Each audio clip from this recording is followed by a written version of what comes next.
राहुल गांधी को आपने पप्पू बना दिया, आप पप्पू बना रहे थे लेकिन उन्होंने आपको पप्पू बना दिया। तो अमित जी आप ज्यादा परेशान मत रहिए। आ रहा हूं। अरे नहीं अदानी पे आइए ना, अदानी पे आज मुद्दा अदानी का है। जहां पर आपके दौरे आज उसको लेकर अमित शाह ने बड़ी घोर टिप्पणी करी। और जब अधीर रंजन चौधरी, अधीर बाबू जो कि एलओपी है और कांग्रेस के नेता है सदन के, उन्होंने बोला कि राहुल गांधी को आपने पप्पू बना दिया, आप पप्पू बना रहे थे लेकिन उन्होंने आपको पप्पू बना दिया। तो अमित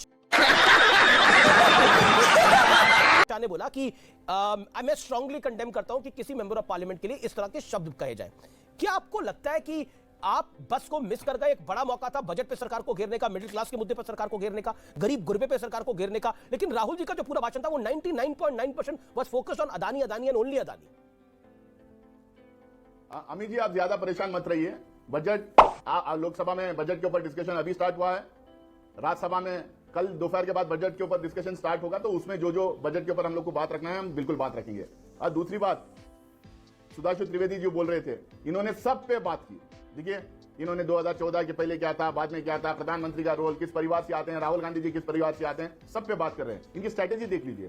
जो प्रधानमंत्री जी लोकसभा में जो स्ट्रैटेजी अपनाई, वही सुधांशु त्रिवेदी जी स्ट्रैटेजी अपना रहे हैं। सवाल यह है, ये जो यारी बोल रहे हैं ना, किसकी यारी, सवाल यारी पे ही खड़ा हुआ है हिंदुस्तान में। कौन किसका यार है, कौन किसको मदद कर रहा है, और वो यार वो उल्टा इनको किकबैक कैसा दे रहा है, कैसा वो यार इनको कई यार जो इनको मदद कर रहे हैं, इसी पे सवाल खड़ा हुआ है। आप जनादेश क्या मिला, आप दूसरा क्या काम करें, उसका एनालिसिस होता रहेगा, फिर चुनाव में जाएंगे, लोगों के बीच में बात रखेंगे। लेकिन सवाल यह है, आज एक बहुत बड़ा स्कैम हुआ है।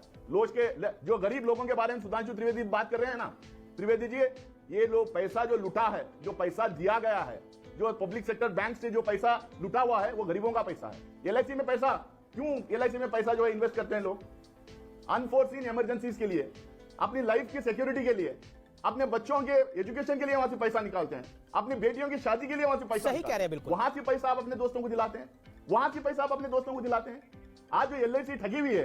नहीं तो बिल्कुल बिल्कुल आप सही बात करें Nasser Hussain, I agree with you. लेकिन वही तो बात हुई कि सदन को ऑथेंटिकेट बताइए एलआईसी का कितना पैसा। आप ही से सवाल पूछ रहा हूं, आपने बिल्कुल जायज बात बोली। अमित जी आप रुकिए ना, नहीं सवाल तो सुनना पड़ेगा ना सर। अमित जी आप सरकार को क्यों डिफेंड कर रहे हैं? मैं सरकार को डिफेंड नहीं कर रहा, मैं देश की जनता को डिफेंड कर रहा हूं और मैं जनता का वकील हूं सर। इसीलिए आप मेरी बात सुनिए। मैं तो आपको मौका दे रहा हूं, मैं कह रहा हूं आप सही बात कह रहे हैं। मेरा आपसे छोटा सा प्रश्न है कि एलआईसी का कितना पैसा डूबा, ये बताइए।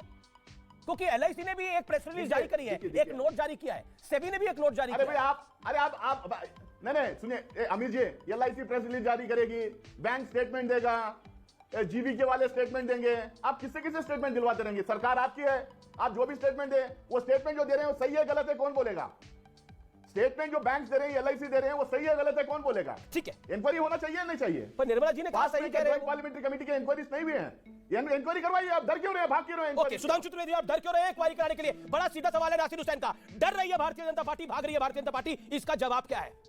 क्योंकि प्रधानमंत्री मोदी तो आज हार्वर्ड तक चले गए, उन्होंने बोला कि कांग्रेस का राइज और फॉल कैसे हुआ वो स्टडी हो रही है। अब तो पूरे दुनिया में कई एजेंसीज को स्टडी करना पड़ेगा ऐसा।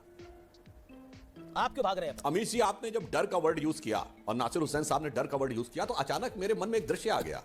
आप याद करिए, कश्मीर की वादी में बर्फबारी के बीच में बर्फ के गोलों से खेलते हुए दो भाई बहन प्रमुदित मन से कितनी प्रसन्नता के साथ बेखौफ खेल रहे थे। ये वही कश्मीर वादी थी जहां सेना भी बेखौफ नहीं चल सकती थी। आपके दौर में पत्थर फेंके जाते थे, तो वहां बर्फ के गोले फेंके जा रहे थे। वहां जहां प्रधानमंत्री जी ने बताया, आप पूरी बात बोल रहे हैं, आ रहा हूं, चिंता मत करिए, आ रहा हूं। अरे अदानी पे आइए ना, अदानी पे मत होइए, अदानी का है जहां पर आपके दौरे हुकूमत में 10 साल तक जिस कश्मीर में 26 जनवरी और 15 अगस्त को राज्यपाल झंडा नहीं फहरा सकता था। यह 88 से 98 की बात है, जिस दौर का उल्लेख मोदी जी ने किया जब 1992 में हमारी यात्रा गई थी डॉक्टर जोशी के नेतृत्व में और युवा नेता के रूप में मोदी जी उसके संयोजक थे। वहां आज जलवे से झंडा फहराया, मगर उसमें डर लगता था। और जब संगीनों के साए में राज्यपाल की भी हिम्मत नहीं थी झंडा फहराने की, तो डर नहीं लगता था। अब आपके ऊपर आज के इस विषय के ऊपर आता हूं। बिल्कुल आपसे विनम्रता से मैं पूछना चाहता हूं, एलआईसी का कितना एक्सपोजर है अडानी ग्रुप के साथ? एलआईसी ने साफ बताया 1%। डूब गया। अरे भाई किस बात का हो हल्ला मचाने लगते हैं जब उन्होंने बताया कि 1% से ज्यादा उनका स्टेक में एक्सपोजर ही नहीं है, वो डूब गया। चलिए शेयर मार्केट के फ्लक्चुएशन की बात करते हैं। किसी भी चीज में वित्तीय घाटा हुआ या नफा हुआ या नुकसान, ये वित्तीय वर्ष के बाद तय होता है। कम से कम रेट ऑफ इन्फ्लेशन और रेट ऑफ ग्रोथ भी क्वार्टरली तय की जाती है, यानी 3 महीने में एक बार तय की जाती है। ये 3 दिन में शेयर मार्केट में निष्कर्ष ड्रॉ करने लगते हैं और कहते हैं कि साहब जांच कर दी जाए। वीडियो को लाइक कीजिए और न्यू अपडेट के लिए चैनल को सब्सक्राइब कीजिए।